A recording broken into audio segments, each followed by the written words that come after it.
When we showed up to camp, we had a tremendous opponent the first week in the heat.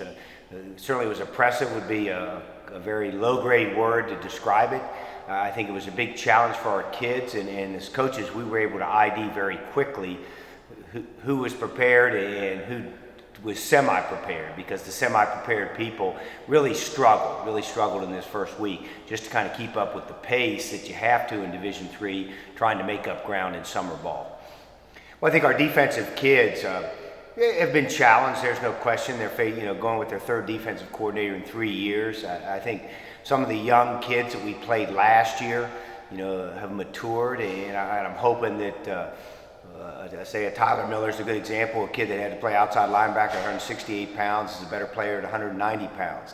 I think in the three seniors that we have in that group, Sonny Romine, Davey Hardesty, and J.P. Utz, we do get really good leadership out there in that group, but it's still going to be a young crowd. I think, Rob Everett has really done a good job.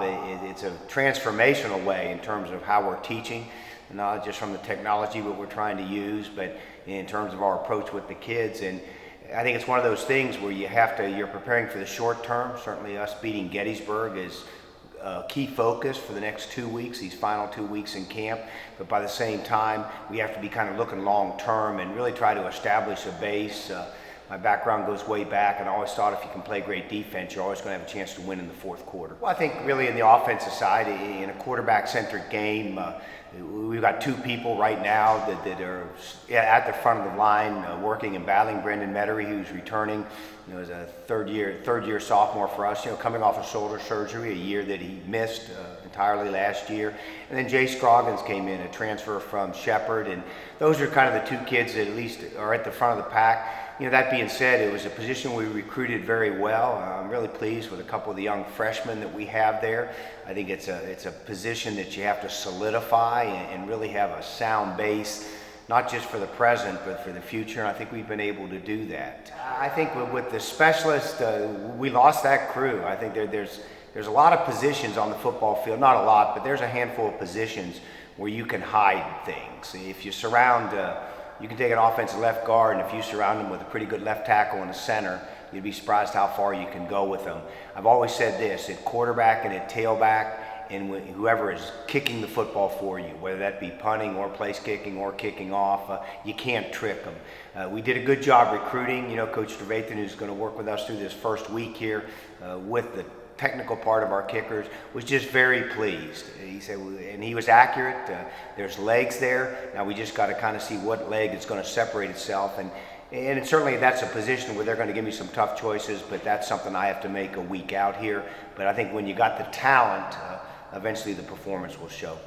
I think we got a front-loaded schedule. That really makes it a little bit difficult, to go on the road and play a Gettysburg team. It was a 7-3 team a year ago. Pounded us. That would be a very polite term, here a year ago, a team we just really didn't compete against very well in our first game. Certainly with Thomas More, who's a top 10 team. He's lost 4 games in the last 3 years. That will be a challenge for us here at home. And then the way the rotation goes, we got to come out of the ODAC with Hampton-Sydney and Randolph-Macon out of the gate. There's not a lot of time here, even though we say, hey, we got a young team, we're in a reboot mode to some level. You better reboot quickly, because those people aren't going to care where you're at. But I also feel that sometimes those early challenges bring a sense of urgency that sometimes you overachieve. And as I talked to our seniors on the first meeting we had here at camp, they're a team that right now there's not a lot of expectations for. It's not a class that we were able to hold together very well, and certainly in those 12 kids, which is small by Division III standards, I told them when you overachieve and you do more than people expected, sometimes those are the things in life that give you the most satisfaction, and that's the opportunity we have for us right now.